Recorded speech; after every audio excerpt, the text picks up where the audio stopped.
Hello नमस्कार साथियों, स्वागत है आपका गुरुदेव एमएलटी क्लासेज में। मैं आपका दोस्त दीपक। आई होप आप सब ठीक होंगे। आज हम बात करेंगे पेनक्रियाज के बारे में। हम जानेंगे कि पेनक्रियाज क्या है।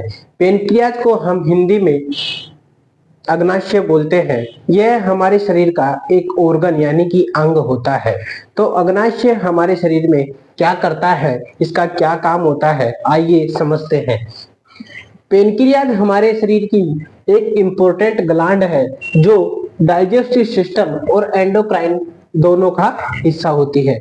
जो हमारी बॉडी में पेनक्रियाज स्थित है वो क्या है, एक इम्पोर्टेंट ग्लैंड है। ठीक है, तो पेनक्रियाज हमारे शरीर की एक इम्पोर्टेंट ग्लैंड है यानी कि ग्रंथि है। तो क्या है, यह एक इम्पोर्टेंट ग्रंथि है। ठीक है, कौन? पेनक्रियाज। पेनक्रियाज हमारे शरीर की एक इंपॉर्टेंट ग्रंथि है जो पाचन सिस्टम और एंडोक्राइन सिस्टम दोनों का हिस्सा होती है। जो एंडोक्राइन ग्लैंड होती है, सॉरी पेनक्रियाज ग्लैंड है, वो हमारे डाइजेस्टिव सिस्टम की एंड एंडोक्राइन सिस्टम की दोनों का क्या है, हिस्सा होती है। ठीक है, अब हम बात करें, यह पाचन एंजाइम और हार्मोन दोनों बनाती है। जो हमारी पेनक्रियाज होती है, पेनक्रियाज ग्लैंड होती है, वो क्या करती है, यह पाचन एंजाइम बनाती है तथा हार्मोन दोनों का निर्माण करती है। ठीक है, आपको समझ में आया कि पेनक्रियाज क्या है। पेनक्रियाज हमारे शरीर की एक ग्लैंड है जो डाइजेस्टिव सिस्टम और एंडोक्राइन सिस्टम दोनों में भूमिका निभाती है, दोनों में होती है। ठीक है, और साथ ही है पाचन एंजाइम और हार्मोन का निर्माण करती है। ठीक है, अब हम बात करें, जो पेनक्रियाज होता है यानी कि अग्नाशय होता है वो कहाँ स्थित होता है। ठीक है, तो पेनक्रियाज हमारे पेट में कहाँ स्थित होता है, पेट में स्टोमक, जो अमाशय पढ़ा था हमने। ठीक है, हमने अमाशय पढ़ा था यानी कि स्टोमक के पीछे और स्मॉल इंटेस्टाइन यानी कि छोटी आंत,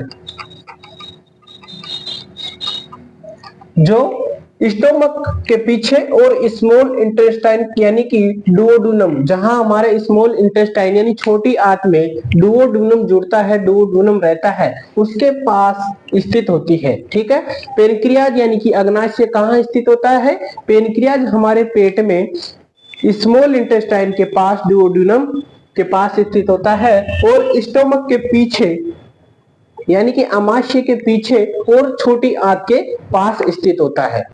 अब हम जानेंगे पेनक्रियाज के फंक्शन, यानी कि जो पेनक्रियाज होता है उसके मुख्य कार्य क्या है, पेनक्रियाज हमारी बॉडी में किस प्रकार काम करता है और हमारी बॉडी में इसका क्या रोल होता है।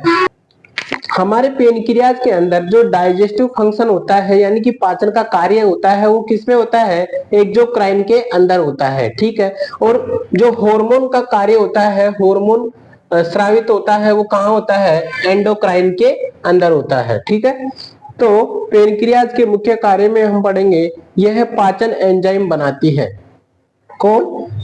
हमारी पेनक्रियाज। पेनक्रियाज में कहाँ पे, एंडोक्राइन के अंदर यह पाचन एंजाइम बनाता है और यह एमाइलेज, लाइपेज और प्रोपेज जैसे एंजाइम बनाता है। ठीक है, उसके अलावा यह भोजन को पचाने में भी हेल्प करता है। अब अगर हम मोटा मोटा देखें तो जो हमारा पेनक्रियाज होता है, तो अग्नाशय होता है, वो क्या क्या करता है, वो पाचन यानी भोजन को पचाने वाला एंजाइम बनाता है। ठीक है, डाइजेस्टिव एंजाइम बनाता है। उसके अलावा एमाइलेज, लाइपेज तथा प्रोटेज जैसे रस बनाता है, एंजाइम बनाता है। उसके अलावा ये जो हमारे भोजन होता है उसको पचाने में सहायक होता है, उसमें हेल्प करता है। अब ये सब कार्य कहाँ होते हैं, ये सब कार्य होते हैं एंडोक्राइन के अंदर। ठीक है, अब हम जानेंगे इसका दूसरा फंक्शन, दूसरा मुख्य कार्य क्या है, तो यह हार्मोनल फंक्शन करती है।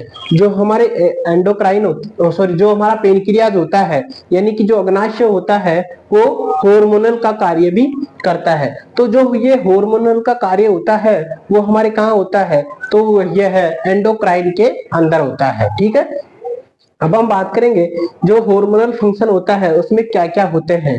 तो एंडोक्राइन के अंदर इंसुलिन बनाना, जो हमारा इंसुलिन बनता है, ठीक है, वो कहाँ बनता है, हार्मोन एंडोक्राइन के अंदर बनता है। अगर हमारी बॉडी में इंसुलिन नहीं बनता तो ये क्या करता है, हमारी बॉडी में शुगर लेवल को बढ़ा देता है। ठीक है, तो इसलिए हमारी बॉडी में इंसुलिन का बनना भी जरूरी है। हमने जाना कि अगर हमारी बॉडी में इंसुलिन नहीं बनता है तो ये हमारे शुगर लेवल को क्या कर सकता है, हाई कर सकता है। तो हमारी शुगर को कौन कंट्रोल करके रखता है, इंसुलिन कंट्रोल करके रखता है। ठीक है, उसके अलावा यह ग्लूकागोन बनाता है। ठीक है, अब ग्लूकागोन क्या होता है, ग्लूकागोन होता है, देखिए जो हमारी ग्लूकोज होती है, ग्लूकोज कितनी होती है, 100% होती है। ठीक है, तो ये क्या होता है, जो हमारा लीवर होता है, जो स्टोमक होता है, वो क्या करता है, जो ग्लूकोज होती है उसको ग्लूकागोन में कन्वर्ट करके स्टोर कर लेता है। जैसे हमने, ठीक है, खाना खाया, ठीक है, जितना खाया, हमारी बॉडी को जितने भोजन की आवश्यकता थी उसने उतना रखा, बाकी का भोजन क्या करता है, यह दूसरे दिन के लिए स्टोर करके रख लेता है। तो जो ग्लूकोज होती है उसको ग्लूकागोन में कन्वर्ट करके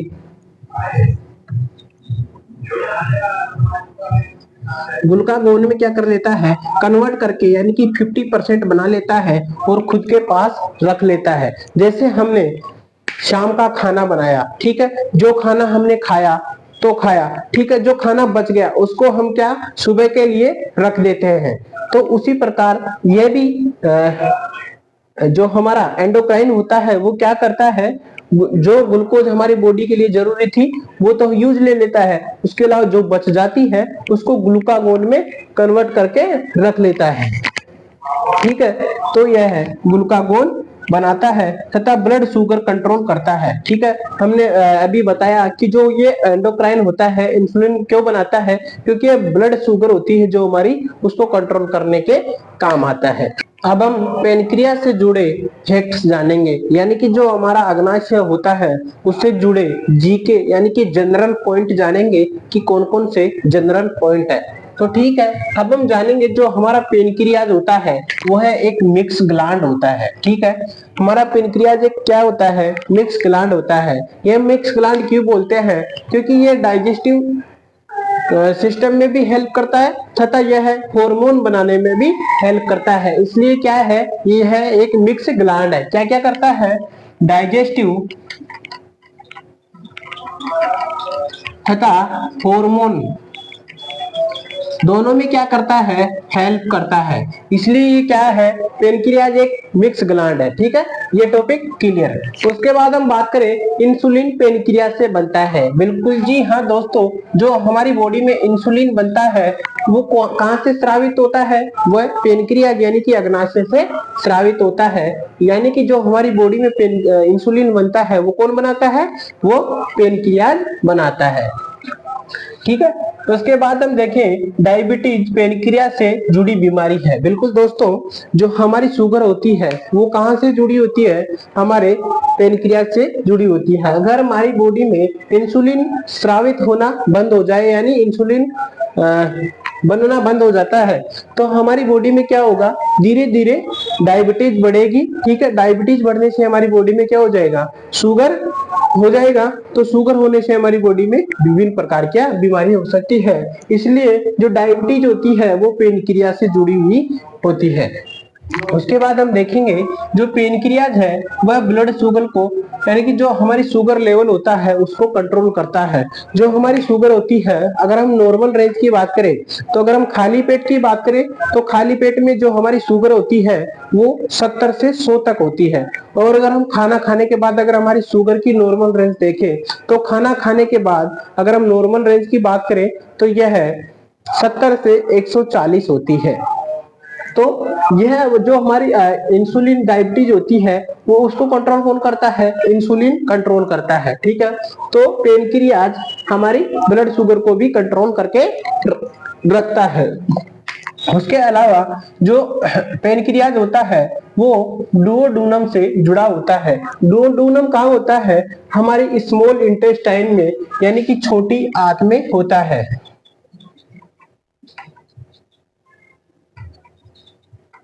तो जो डुओडुनम होता है वो कहाँ होता है, स्मॉल इंटेस्टाइन में। तो ठीक है, तो पेनक्रियाज किससे अटैच होता है, डुओडुनम से अटैच होता है। तो ये आपको एक कुछ जीके फैक्ट्स थे वो समझ में आ गए होंगे। अब हम जानेंगे हमारे जो पेनक्रियाज होता है, अग्नाशय होता है, हम उसको कैसे स्वस्थ रख सकते हैं, कैसे हेल्दी रख सकते हैं। तो मैंने यहाँ पे कुछ टिप्स दे रखे हैं, उन टिप्स को अगर आप फॉलो करोगे तो आपका पेनक्रियाज एकदम स्वस्थ हो सकता है, मजबूत रह सकता है। तो हम जानते हैं, अगर बात करें तो सबसे मोस्ट बात यह है कि हमको मीठा नहीं खाना है। अगर आप मीठा खाते हो तो बहुत कम मात्रा में मीठा खाएं। अगर आपको डायबिटीज की बीमारी है तो आपको मीठा तो बिल्कुल ही अवॉइड करना है, बिल्कुल भी नहीं लेना है, बिल्कुल भी नहीं खाना है। तो मीठा कम खाएं, उसके अलावा बैलेंस्ड डाइट लें। जैसे आपको अपनी बॉडी के आवश्यकता अनुसार ही डाइट ले। जिस चीज की आपकी बॉडी को आवश्यकता नहीं है वो नहीं खाएं। अगर आपकी बॉडी में जिस चीज की आवश्यकता नहीं है और आप वो खा लेते हैं, वो पा लेते हैं, तो वो आपकी बॉडी में उसकी मात्रा ज्यादा हो जाएगी और ज्यादा होने से आपकी बॉडी में कुछ ना कुछ बीमारियां हो सकती है या पैदा कर सकती है। तो आपको बैलेंस डाइट लेनी है, मीठा कम खाना है, उसके अलावा आपको रेगुलर एक्सरसाइज करनी है।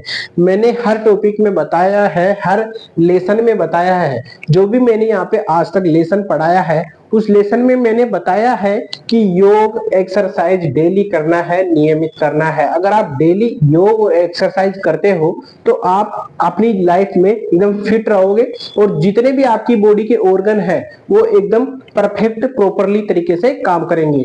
ना तो आपको कभी किसी प्रकार की बीमारी हो सकती है, ना ही आपको किसी प्रकार से बॉडी पेन होगा। ठीक है। उसके अलावा आपको अल्कोहल यानी कि शराब से बचना है, किसी भी प्रकार का नशा नहीं करना है, नहीं तो आपको स्मोकिंग करनी है, ना ही बीड़ी गुटखा जो भी होता है उनको नहीं लेना है।